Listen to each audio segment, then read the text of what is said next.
우리가 하나님 말씀 보시겠습니다. 요한복음 20장 19절에서 23절까지 말씀 우리 같이 함께 보시겠습니다. 우리 같이 한 절씩 교독하시겠습니다. 이날 곧 안식 후 첫날 저녁 때에 제자들이 유대인들을 두려워하여 모인 곳의 문을 닫았더니 예수께서 오사 가운데에 서서 이르시되 너희에게 평강이 있을지어다.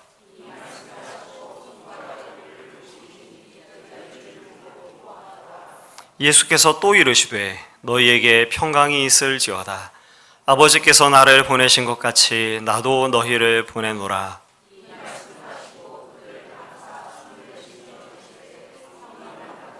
함께 하겠습니다. 너희가 누구의 죄든지 사하면 사하여질 것이요 누구의 죄든지 그대로 두면 그대로 있으리라 하시니라. 아멘. 오늘 우리가 함께 읽은 요한복음 20장 19절에서 23절의 말씀을 살펴보게 되면 예수님께서 십자가에 달려 죽으시고 그리고 그 이후에 제자들의 형편이 어땠었는지 그리고 그 제자들에게 우리 예수님께서 찾아가셔서 들려주신 말씀이 무엇이었는지를 우리에게 말씀해 주고 있습니다.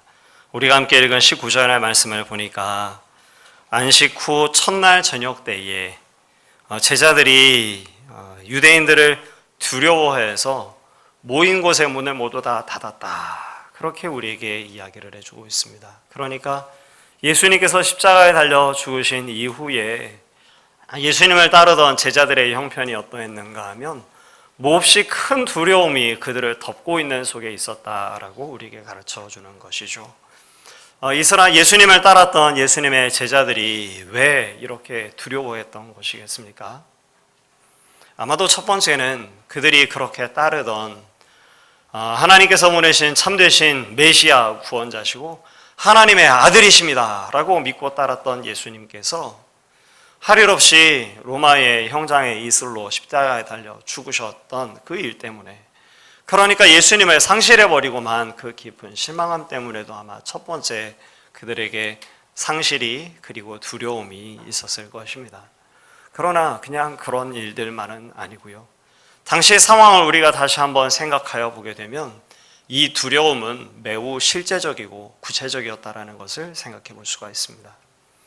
사랑하는 성도 여러분, 주님께서 십자가에 달려 죽으신 그 죽음의 영적인 현실, 영적인 실체는 비록 그것이 아니지만 겉으로 보여지게 되어지는 모습 속에 있어서 예수님의 십자가의 죽음은 어떤 것이었는지 한번 생각해 보십시오. 예수님의 죄 죽음에 있어서 그 죄목이 십자가에 달린 예수님 머리 위에 달려 있었습니다. 그 죄목이 무엇입니까? 유대인의 왕이라고 하는 것이죠. 그러니까 당시 로마가 지배하고 있는 그런 상황 가운데서 예수님은 영적인 실체가 그것이 아닙니다. 영적인 실체가 그것이 아니지만 영적인 실체, 그러니까 눈에 보여지는 것 이 배후에 숨겨져 있는 영적인 실체 밖에 드러난 그 명목은 로마에 의해서 정치범으로서, 그러니까 로마가 지배하고 로마의 가이사가 당시의 왕인 상황 속에서 예수님은 유대인의 왕이다라고 하는 그런 죄목으로 십자가에 달려 죽으신 것입니다. 자, 그렇다면 예수님과 함께했던 예수님의 일당들, 예수님을 따르던 제자들은 또 형편이 어떨까요? 동일한 죄목이 그들에게도 적용되어지는 것이 당연하지 않겠습니까? 그러니까 사랑하는 성도 여러분, 예수님을 따르던 이들이 지금 두려워하는 것은요, 예수님이 지금 계시지 않아서 그냥 그것만이 아니고 실제적으로 예수님께서 로마의 정치범으로서 누명을 뒤집어 쓰시고 십자가에 달려 죽는 그런 일들을 눈으로 목도한 가운데 예수님을 따르던 자기 자신들도 동일한 죄목이 적용되게 되어져서 로마에 의한 그런 죄목을 가지고 죽임을 당할까 두려워하고 있는 것입니다.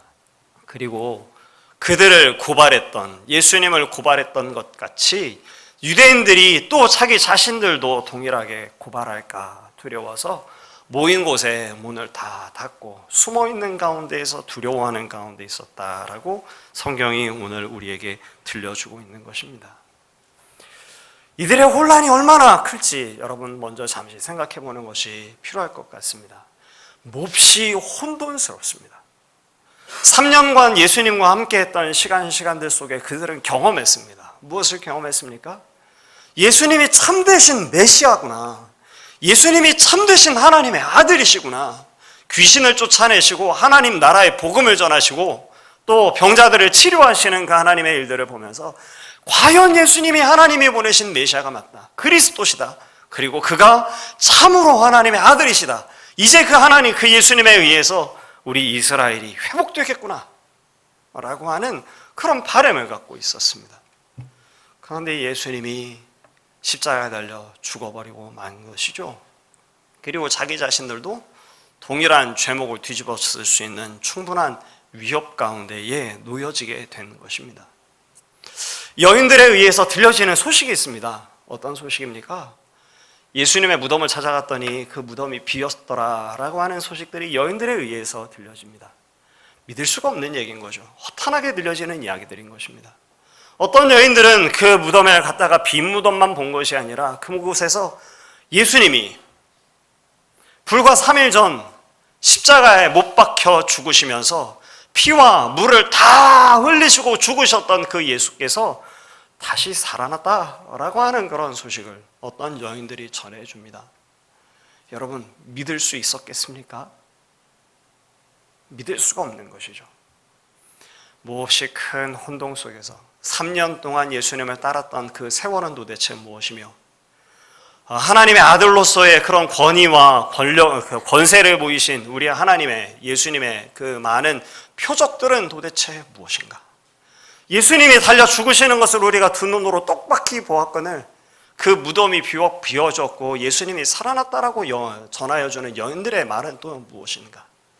그 이 모든 일들을 차지하고 로마인들에게 또 우리도 고발되게 되어져서 동일하게 죽임당하는 것은 아닐까라고 하는 그런 혼돈스러움이 그리고 두려움이 지금 제자들의 마음 가운데 가득한 것입니다. 그리고 그런 제자들에게 우리 예수님께서 찾아가셨다라고 오늘 성경은 말씀해 주고 있습니다. 19절의 말씀을 우리가 다시 한번 읽어보도록 하겠습니다. 지금 우리가 함께 들려드리고 또 들으신 그런 말씀을 기억하시면서 제자들에게 있는 혼동스러움과 그리고 그 두려움 속에 예수님께서 찾아가셔서 어떤 말씀을 들려주셨는지 우리가 한번 19절의 말씀을 함께 한 목소리로 읽어보도록 하겠습니다. 이날 곧 안식 후 첫날 저녁 때에 제자들이 유대인들을 두려워하여 모인 곳의 문을 닫았더니 예수께서 오사 가운데 서서 이르시되 너희에게 평강이 있을지어다. 어떻게 들어오셨는지 알 수 없지만 문을 닫고 있는 그들 가운데 예수님께서 나타나셔서 그들 한가운데 서셨다라고 말씀해 주고 있습니다. 그리고 그 예수님께서 말씀을 들려주시죠. 너희에게 평강이 있을지어다. 너희에게 평강이 있을지어다. 자, 사랑하는 성도 여러분, 이 이야기를 들은 제자들이 예수님의 말씀을 듣고 또 예수님의 모습을 보고 안심하고 그리고 평강을 얻을 수 있었겠습니까? 그러지 않았던 것 같습니다. 그래서 20절 말씀을 살펴보게 되니까 예수님께서 이 말씀을 하신 이후에 제자들에게 하셨던 행동이 있습니다. 무엇을 하시나요? 십자가에 못 박혔던 그 손을 못자국을 보이시고 창에 찔리셨던 그 옆구리를 보여주셨던 것이죠. 무엇을 하신 것입니까? 내가 바로 십자가에 달려 죽은 너희와 3년 동안 동거동락했던 하나님 나라를 선언했던 그리고 많은 표적을 통해서 하나님 나라를 보여줬던 내가 바로 예수가 맞다라는 사실을 우리 예수님께서 다시금 제자들에게 분명하게 확인시켜 주신 것이죠. 그러자 제자들이 어떻게 하나요? 이것을 보고 그리고 이분이 정말 예수님이라는구나, 이분이 정말 예수님이구나, 이분이 정말 살아나셨구나 라는 것을 깨닫고 기뻐했다라고 성경이 말해주고 있는 것입니다. 이제 비로소 제자들이 예수님이 참으로 예수님이라는 사실을 알고 마음 가운데 안심하고 그리고 기쁨을 얻자 다시 또 예수님께서 말씀해 주십니다. 21절 말씀 이번엔 제가 한번 읽어드리도록 하겠습니다. 예수께서 또 이르시되 너희에게 평강이 있을지어다. 아버지께서 나를 보내신 것 같이 나도 너희를 보내노라. 주님께서 또 무엇이라고 말씀하시는가 하면 너희에게 무엇이 있을지어다? 평강이 있을지어다. 평강이 너희와 함께 있을지어다 라고 지금 예수님께서 제자들에게 이 이야기를 이미 한 번 하셨던 그 말씀을 다시 또 들려주고 계셨다라는 것이죠. 우리가 같이 한번 따라해 보시면 좋겠습니다. 우리 모두에게 주의 평강이 있기를 소망합니다. 옆에 계신 분에게 한번 들려주시면 좋겠습니다. 당신에게 주의 평강이 있기를 소망합니다.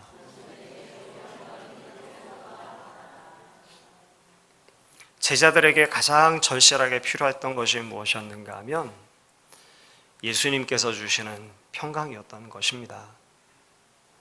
혼돈과 두려움 가운데 있었던 백성, 그 제자들, 그들에게 참으로 필요했던 것이 무엇이었는가? 주님께서 주시는 평강이 그들에게 필요했던 것이죠. 너희에게 평강이 있을지어다 말씀하시지만 예수님이 어떤 분이신지 당혹스러움과 혼동 속에서 그 평강을 받아들이지 못하자 예수님께서 다시 그 손을 보이시고 옆구리를 보여주시면서 그들을 안심케 하시고 기뻐하게 하시고는 다시 또 들려주셨던 것입니다. 너희에게 평강이 있을지어다. 이 자리에 있지 않았던 한 제자가 있었습니다. 그 제자의 이름이 도마죠. 뒤에 제자들이 우리가 주를 만났다라고 도마에게 들려주자 도마가 그 이야기를 듣고 반신반의하고 어쩌면 좀 고집을 피우듯이 내가 그 옆구리와 그 손을 만져보기 전에는 믿지 않겠다라고 도마가 대답합니다. 그러자 예수님께서 또 어떻게 하셨나요? 이로부터 8일이 지난 이후에 여러분 26절 말씀이 바로 그 구절인데요. 여드레를 지나서 제자들이 다시 집 안에 있을 때 도마도 함께 있었고 그때 예수님께서 다시 또 그들 가운데 나타나셨다라고 말씀하십니다. 나타나셔서 하셨던 말씀이 무엇인가요? 26절 후반부의 말씀을 보십시오. 너희에게 평강이 있을지어다. 사랑하는 성도 여러분, 단 한 사람도 예외 없이 그 자리에 없었던 도마도 예외 없이 모든 제자들에게 두려움과 혼란과 혼동 속에 있었던 제자들에게 우리 주님께서 주시기를 원했던 것이 무엇인가 하면 다시 바꿔 말한다면 그들에게 참으로 필요한 것이 무엇이었는가 하면 우리 주님께서 주시는 평강이었던 것입니다. 그렇다면 우리 주님께서 제자들에게 이렇게 말씀하시는, 아니 제자들에게만 이 평강이 필요할까요? 오늘 우리들은 어떻습니까? 우리들에게도 주님께서 주시는 그 평강이 필요하지 않습니까? 평강과 평안은 조금 다르죠. 평안을 어떤 정서적인 그런 상태라고 이야기할 수 있다면 평강이라는 것은 문자 그대로 의미에서 정서적인 상태로서, 그러니까 모든 것이 채워지고 공급된 속에서 갖는 정서적인 상태로서의 평안함과 쇠약하지 아니하는 그런 상태로서의 강건함을 의미하는 것이 평강입니다. 사랑하는 성도 여러분, 여러분에게는, 오늘 우리들에게는 어떻습니까? 우리에게도 이 평강이 필요하지 않으십니까? 그래서 오늘 우리 주님께서 제자들에게 반복하며 말씀하시며 너희에게 평강이 있을지어다 말씀하시는 이 평강에 대해서 우리가 말씀을 다시 한번 돌아볼 수 있기를 원하는 것입니다. 먼저 우리가 이 평강에 대해서 기억해야 될 것이 한 가지 있는 것 같습니다. 평강이 우리에게 있지 않다라는 사실을 먼저 우리가 확인해야 될 것 같습니다. 우리에게는 평강이라는 것이 있지 않습니다. 모든 것이 채워지고 부족함이 없는 가운데 갖는 정서적인 상태로서의 평안함과 쇠약하여지지 아니하는 그런 상태로서의 강건함이라는 것이 우리 안에는 있지 않습니다. 어쩌면 반문하실지도 모르겠습니다. 그래도 우리가 평안함을 누리고 우리에게 강건함이 있습니다 라고 말하실지도 모르겠습니다. 그러나 사랑하는 성도 여러분, 우리 안에는 참된 평강이, 참된 평안과 참된 강건함이 우리 가운데는 있지 않습니다. 물론 잠깐 동안 누리는 평강이 있을 수 있습니다. 누가복음 12장 말씀을 살펴보게 되면 예수님께서 들려주시는 비유가 하나 기록되어져 있는데, 어떤 사람이 있다라고 예수님께서 비유를 들으십니다. 그런데 그 사람이 아마 요즘 같은 그런 계절이 되었었겠죠. 곡식을 거둘 때가 되었는데 소출이 아주 풍성했다라고 이야기를 합니다. 소출을 거두었는데 그 소출을 저장할 곡간이 부족할 지경인 것이죠. 그래서 이 사람이 어떻게 하는가? 더 큰 곡간을 짓습니다. 그리고 그 곡간에 얻은 소출을 가득하도록 채웠던 것이죠. 그리고 그가 말하는 말이 이런 것입니다. 내 영혼아, 평안히 먹고 마시고 즐거워하자. 지금 이 사람이 무엇을 착각하고 있는 것이죠? 소출을 많이 얻어서 곡간에 그것을 가득 채운 이후에 그 곡간이 가득 찼으니 내가 어떨 것이라고요? 내가 평안할 것이라고 생각하고 있는 것입니다. 그런데 그때 주님께서 이렇게 질문을 던지십니다. 오늘 밤에, 이 어리석은 사람아, 내가 오늘 밤에 네 영혼을 찾을 텐데 네 준비한 것이 누구의 것이 되겠느냐? 라고 말씀하십니다. 우리 주님의 이 질문은 우리의 현실을 아주 적나라하게 드러내는, 신랄하게 드러내는 그런 질문이죠. 사랑하는 성도 여러분, 우리가 곡간을 가득 채우면 그래도 안심할 수 있습니다. 평안을 작게나마 누릴 수 있습니다. 그런데 문제는 그런 작은 평안을 누리면서 그 평안이 영원하고 참될 것이라고 생각하는 것입니다. 그런데 주님께서 말씀하시죠. 이 어리석은 사람아, 오늘 밤에 내가 네 영혼을 찾을 텐데 네 준비한 것이 도대체 누구의 것이 되겠느냐? 우리의 실존의 상황이 실상은 그렇다라는 것입니다. 우리가 아무리 노력하고 우리가 아무리 수고하고 우리의 안전을 도모한다 할지라도 우리는 어떤 존재인가요? 우리는 창조주가 아니고 우리는 생명의 근원을 가진 사람들이 아니고 우리는 피조물들이라는 것입니다. 어제 태풍이 이렇게 불면서 바람에 의해서 나무가 많이 뿌리채 뽑히고 그리고 꺾인 것들을 뉴스에서 이렇게 보았습니다. 분당에도 그런 일이 있는지 잘 모르겠습니다. 제가 이렇게 다니면서는 보지 못했는데요. 그래서 뉴스에서 이렇게 살펴보게 되니까 나무가 뿌리채 뽑힌 그런 모습들이 많이 보이게 되더라고요. 그런데 그 뽑혀진 그 나무가 어떤가요? 그 나뭇잎이 푸른 청청함을 여전히 자랑하고 있었습니다. 여기에 화분이 몇 개 이렇게 있습니다. 제가 이 화분을 볼 때마다 참 기특한 것 같아요. 햇빛이 비춰집니까? 도대체 여기가 이 아이들은 아니죠. 이 식물들이 자라날 그런 형편이 아닌데도 그래도 물 주는 것 하나밖에 없는데 그래도 나뭇잎이 그리고 새로운 이파리를 계속 펼쳐내면서 자라나는 걸 보면서 참 기특하다 여겨집니다. 좀 이따가 보면 또 이파리가 시들기도 해서 그것이 속상하고 안타깝기도 하고 말이죠.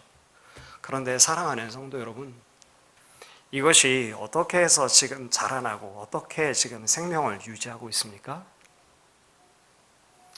양분을 공급받고 물을 공급받고 그리고 햇빛이 비춰짐으로 말미암아서 그래서 푸르름을 자랑하고 그리고 생명을 유지하고 있는 것이죠.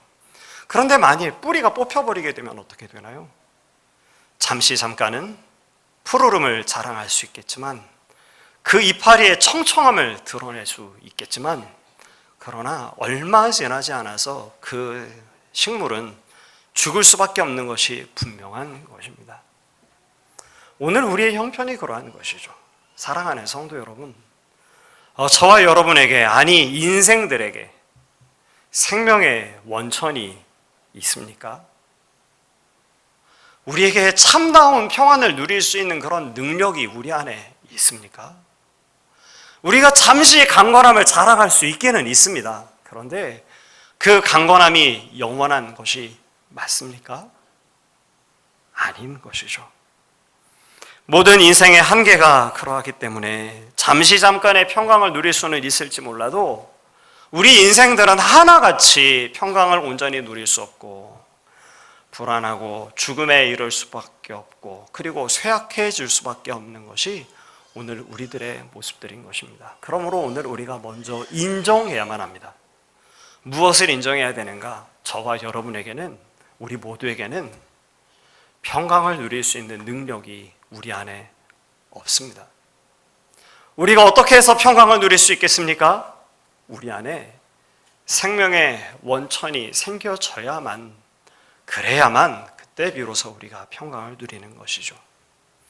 이 평강에 대한 두 번째의 오해에 대해서 또 잠시 이야기를 좀 나누고 싶습니다. 평강에 대한 우리의 흔한 오해 중에 하나는 무엇인가 하면, 우리가 어떤 상태에 들어가게 되면 우리가 평강을 누릴 수 있다라고 생각하는 것입니다. 한 예로 이러한 것이죠.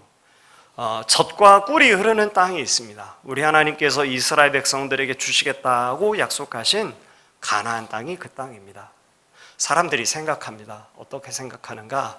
가나안 땅에 들어가면, 젖과 꿀이 흐르는 그 가나안 땅에 들어가면, 그 평강의 땅, 평안의 땅, 샬롬의 땅에 들어가면, 그러면 그곳에서 우리가 무엇을 누릴 것이라고 생각하는가 하면 평안을 누릴 수 있을 것이라고 생각합니다. 평안의 땅에 들어가기만 하면 그러면 내가 샬롬을 누릴 수 있을 것이다 라고 생각하는 것이죠. 그러나 그것은 우리의 오해이고 그것은 착각입니다. 사랑하는 성도 여러분, 생각하여 보십시오.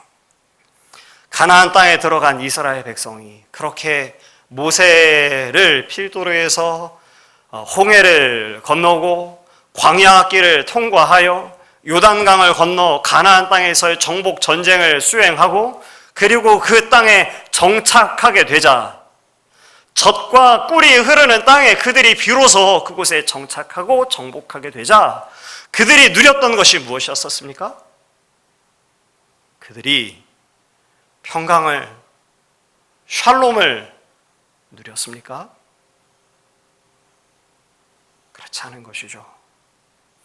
젖과 꿀이 흐르는 땅에 들어갔지만 그들이 경험한 것은 무엇이었는가 하면 평강이 아니라, 샬롬이 아니라 샬롬 없음, 엔 샬롬, 샬롬 없음이라고 하는 것을 그들은 경험했던 것입니다. 오늘 우리가 많이 우리가 오해합니다. 어떻게 해서 우리가 평강을 누릴 수 있는가?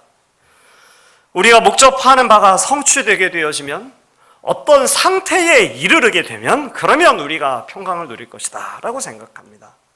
심지어 예수를 믿기만 하면 우리가 평강을 얻을 것이다 라고 생각합니다.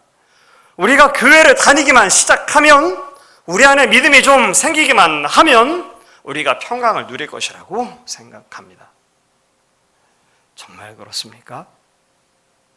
그렇지 않은 것이죠. 샬롬의 땅에 들어가도 샬롬을 누릴 수 있는 길이 있는가 하면 샬롬 없음을 경험하는 엔 샬롬의 삶을 살 수밖에 없는 길들이 또 그들에게 있습니다. 사랑하는 성도 여러분, 보십시오. 이스라엘 백성이 가나안 땅에 들어가서 살았던 그 모습들을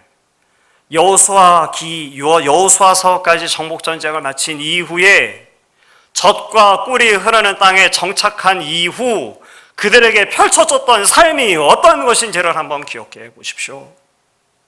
사사기의 말씀이 그것들 아니었습니까? 젖과 꿀이 흐르는 땅에 들어갔는데 이스라엘 백성들이 어떻게 삽니까? 그들이 인생들임에도 불구하고 두더지처럼 삽니다.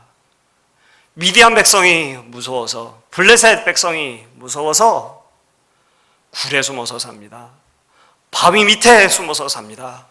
젖과 꿀이 흐르는 땅에 들어갔지만 그곳엔 젖과 꿀이 흐르는 땅에서 누려야 할 샬롬이 그들에게는 주어지지 않습니다. 그러니 사랑하는 성도 여러분, 오늘 우리가 두 가지에 대해서 먼저 평강에 대해서 우리가 먼저 정리하기를 원합니다. 첫 번째는 무엇인가 하면 우리에게 평강의 근원이 없다라는 것입니다. 우리에게 평안의 능력이 없습니다.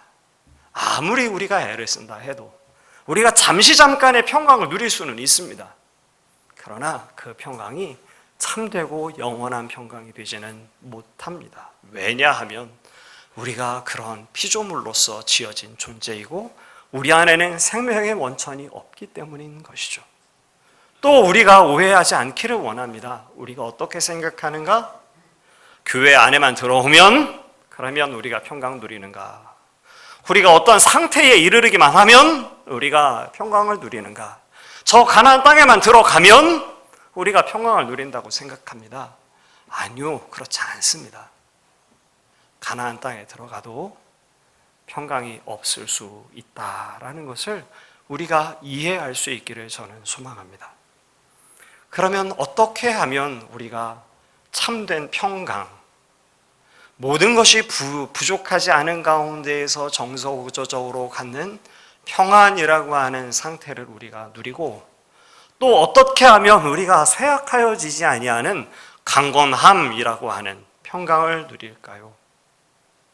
앞서 말한 두 가지의 평강에 대한 오해의 문제가 해결되어져야 그래야 우리에게 평강이 찾아오는 것이죠.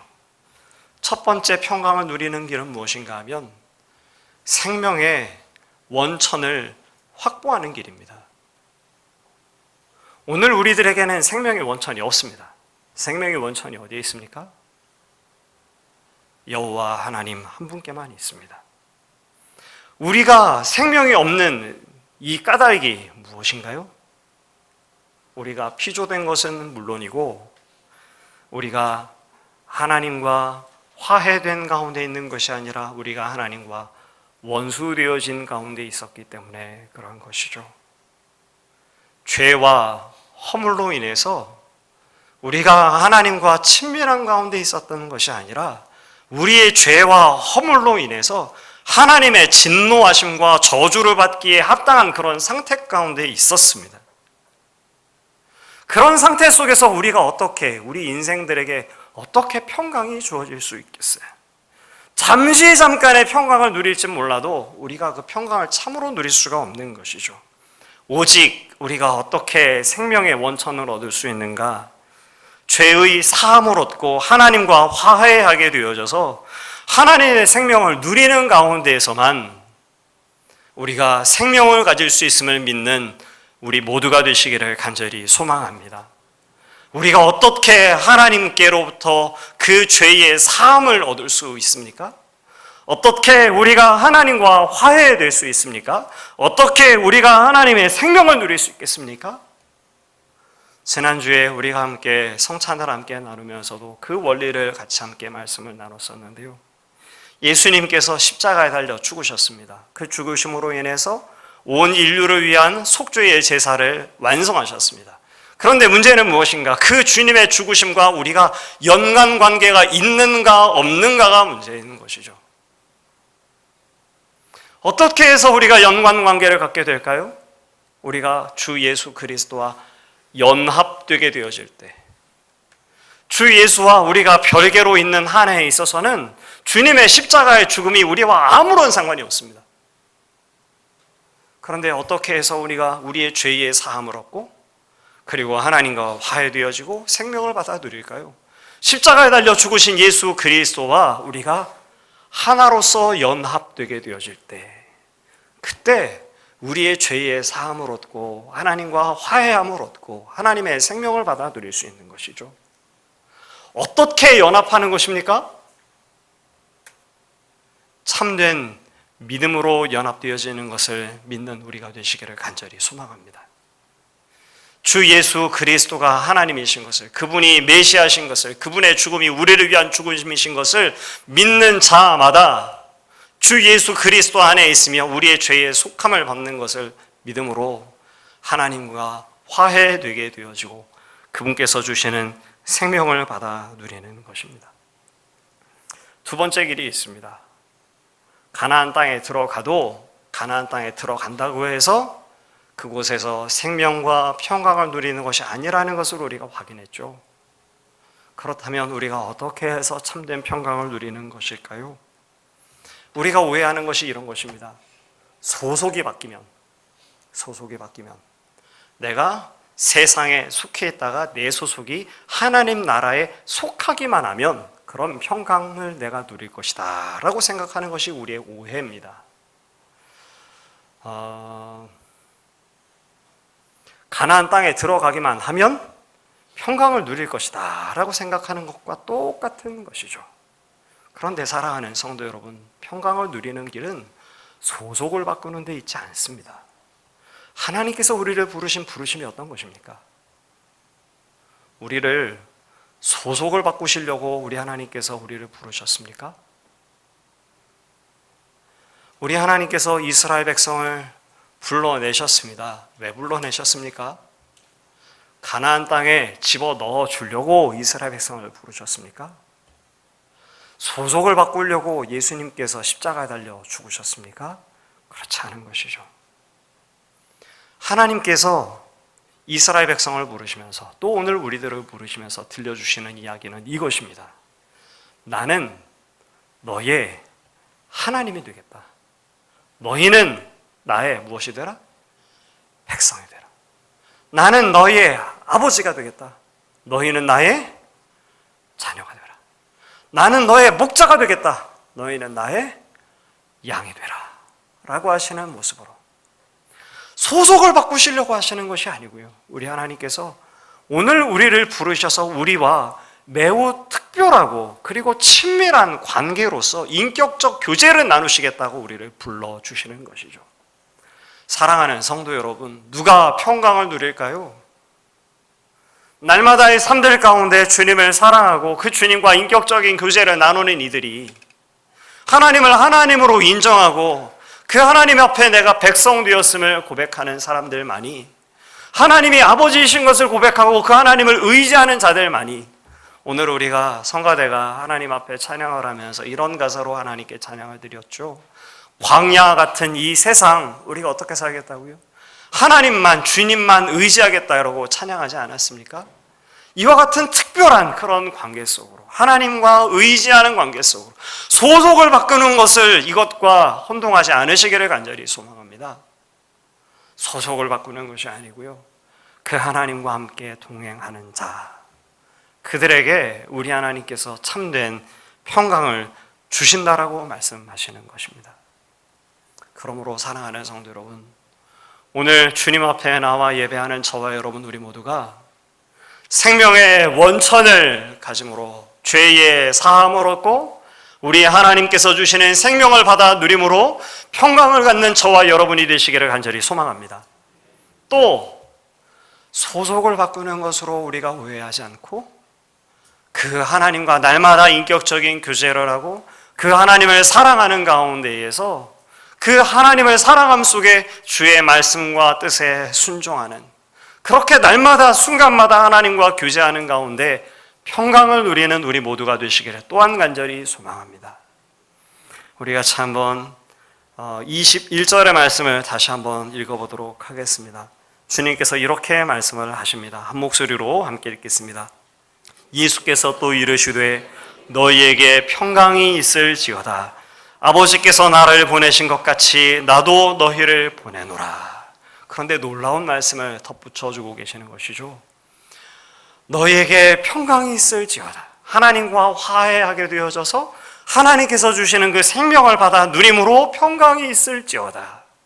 내가 너희에게 온 것은 너희에게 생명을 주고 평강을 주시기 위해서 온 것이다 라고 주님께서 말씀하시면서 제자들에게 또 오늘 우리들에게 그 평강을 받아 누리라고 말씀하시는 것입니다.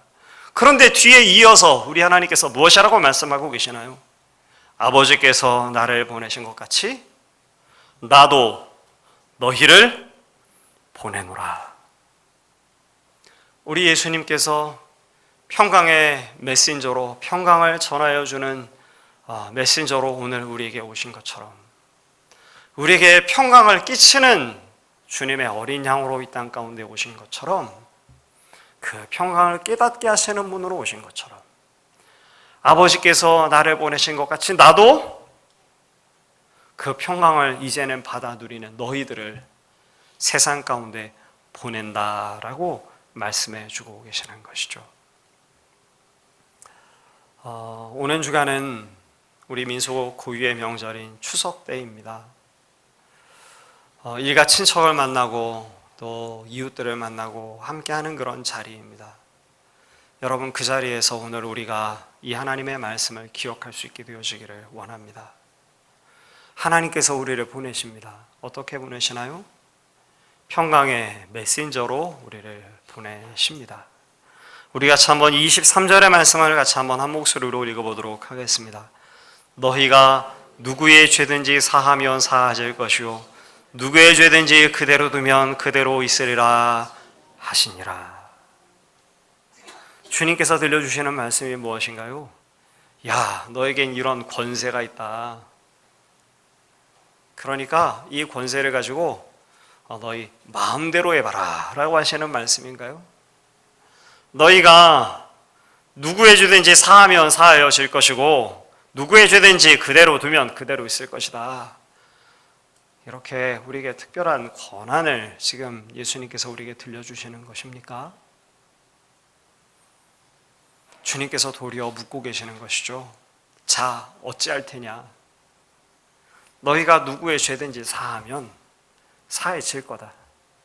너희가 누구의 죄든지 그대로 두면 그대로 있을 거다. 자, 나는 너에게 평강을 주고 또 아버지께서 나를 보내신 것 같이 나도 너희를 평강의 메신저로 세상 가운데 사람 가운데 보내는데 자, 너희는 어찌할 테냐 묻고 계시는 것이죠. 사랑하는 성도 여러분, 먼저는 우리 하나님께서 주시는 평강을 받아 누리는 그 평강을 차고 넘치도록 풍성하게 받아 누리는 저와 여러분이 되시기를 간절히 소망합니다. 그러나 또 기억하십시오. 그 평강을 받아 누리는 것으로 그치는 것이 아니라 우리는 주님에 의해서 보내심을 받은 사람들입니다. 보내심을 받아서 무엇을 행해야 되는가? 주께서 우리에게 주신 그 평강을 또 전하는 사람들이죠. 어떻게 평강을 전할 수 있을까요? 너희가 누구의 죄든지 사하면 사하여질 것이다. 그대로 두면 그대로 있을 것이다. 자, 너희는 어떻게 하겠느냐 묻고 계십니다. 주님의 질문에 오 주여 내게 평강을 주신 그 하나님, 그 평강을 더 풍성히 받아 누리게 해 주시고 주님, 오늘 우리가 만나게 되어질 우리의 이웃들 속에, 우리의 가족들 속에, 우리의 이웃, 우리의 친척들 속에 우리도 또한 평강 전하는 자가 되게 하여 주시옵소서. 이와 같은 주 앞에 고백과 기도를 드리고 그러한 삶을 살아내는 하나님의 사람들, 저와 여러분 우리 모두가 되시기를 간절히 소망합니다. 우리 시간 잠시 기도하겠습니다. 우리가 주님 앞에 고백했으면 좋겠습니다. 하나님, 우리에겐 생명이 없습니다. 하나님, 우리에겐 평강의 원천이 없습니다. 우리가 때때로 잠시 착각하지만 하나님, 참다운 평강은 주께로부터만 말미암는 것을 이 시간도 주께 고백합니다. 주 예수 그리스도로 인하여 참 생명 주셨으니 아버지 감사합니다. 또 여러분 기억하십시오. 소속이 바뀐다고 하여서 평강 누리는 것 아닙니다. 교회 나가면 평강 누리는 것 아닙니다. 주 예수 그리스도와 연합하고 그분과 친밀히 하고 하나님과 교류하고 인격적인 교제 속에서 날마다 그분과 함께하는 이가 참된 평강을 받아 누립니다. 아버지, 제가 그렇게 하기를 원합니다. 이 시간도 주 앞에 나아가 간구하고 또 우리를 평강의 도구 되게 하여 주시옵소서. 주께 기도하는 이 시간 되어지기를 원합니다. 함께 기도하겠습니다. 참 사랑이 많으신 우리 아버지 하나님, 너희에게 평강이 있을지어다 말씀하시며 십자가에 달려 피 흘리시고 그 살을 찢기심으로 우리에게 생명을 허락하여 주시니 평강의 근원이 되어 주시니 우리 아버지 하나님의 은혜를 감사합니다. 아버지 하나님, 오늘 우리로 하여금 다시 또 소속이 바뀐다 하여서 그 평강을 누리는 것이 아니고 하나님과 참으로 동행하는 이가, 하나님을 사랑하는 이가, 그 하나님을 사랑하여 주의 말씀에 순종하고자 하는 이들이 참된 평강을 누릴 수 있음을 깨닫게 하여 주시니 아버지 하나님 은혜를 참 감사합니다. 아버지 하나님, 이미 그 평강을 맛보았고 그 생명을, 그 평강을 또한 전하는 자로서 우리를 세워주셨사오니 아버지, 오늘 우리가 이제 우리의 가족들과 친척들과 우리의 이웃들을 만날 때에 주께서 우리에게 전하여 주신 것 같이 오늘 우리도 그 평강을 전하는 자가 될 수 있도록 아버지 더하여 도와주시옵소서. 그 평강을 전하면 전할수록 우리에게 더하여 주시는 하나님의 은혜가 더 큰 것을 오늘 우리가 기억하여 아버지 앞에 서는 우리 희망찬 교회, 우리 한 사람 한 사람 권속들 되게 하여 주시기를 주님 간절히 원하오니 도와주시고 붙들어 주셔서 평강을 누리되 그 평강을 차고 넘치도록 풍성히 누리고 그 풍성한 평강을 우리의 이웃들에게 또한 전하는 하나님의 사람 되게 하여 주시옵소서. 예수님의 이름으로 간절히 기도합니다. 아멘.